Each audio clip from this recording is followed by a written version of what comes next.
ఇచ్చేటువంటి అవకాశం లేదు. కానీ ఇప్పటికే ఈ దేశంలో అనేక రాష్ట్రాలలో వికలాంగుల కోసం ప్రత్యేకంగా విద్యా పాలసీలు ఉన్నాయి. తమిళనాడు కానీ మహారాష్ట్ర కానీ ఇంకా అనేక రాష్ట్రాలలో వికలాంగుల విద్య కోసం ప్రత్యేక పాలసీలు ఉన్నాయి. కానీ మన రాష్ట్రంలో అట్లాంటి పాలసీ లేదు కాబట్టి వికలాంగుల విద్య కోసం ఒక ప్రత్యేక పాలసీని గిట్ట ఏర్పాటు చేసేటట్లు ప్రభుత్వం దృష్టికి తీసుకెళ్తే మనందరికి ఉపయోగపడుతుంది. ఆ పద్ధతిలో ఆలోచించమని చెప్పేసి మీ అందరి తరఫున విజ్ఞప్తి చేస్తా ఉన్నా.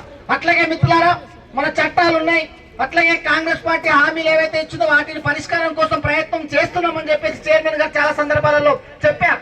కాబట్టి రేపు డిసెంబర్ 3 తారీఖు నాడు ఏవైతే మనకు హామీలలో ప్రధానంగా పెన్షన్ ఉందో, ఉచిత బస్ పాస్ ఉందో అవన్నీ గిట్ట వచ్చేటట్లు చైర్మన్ గారు ఇప్పటికే బాధ్యత తీసుకున్నారు. కాబట్టి డిసెంబర్ 3 తారీఖు నాడు ప్రకటించడం ద్వారా ఈ రాష్ట్రంలో వికలాంగుల ఉద్యమానికి ఇంకొక మేలు చేసినటువంటి వ్యక్తిగా ఇవాళ వీరన్న గారు ఉంటారనేటువంటి విషయాన్ని మనందరం గమనంలో పెట్టుకోవాలి. ఇంకొకటి మిత్రులారా, ఇవాళ వికలాంగుల కార్పొరేషన్ ద్వారా ప్రతి మండలంలో ఒకరికి మాత్రమే స్వయం ఉపాధి రుణాలు ఇచ్చినటువంటి ప్రొవిజన్ మన రాష్ట్రంలో ఉంది. మండలంలో చాలా మంది దరఖాస్తులు చేసుకుంటున్నారు. అందుకే నా విజ్ఞప్తి ఏంటంటే మన అందరి తరఫున ప్రతి మండలానికి కనీసం ఒక 50 యూనిట్ల సరే ఇవాళ ఇవ్వడం ద్వారా ఎక్కువ మంది నిరుద్యోగులకి ఇవాళ స్వయం ఉపాధి రుణాలు రావడం కోసం అవకాశం ఉంటుంది. దాన్ని గిట్ట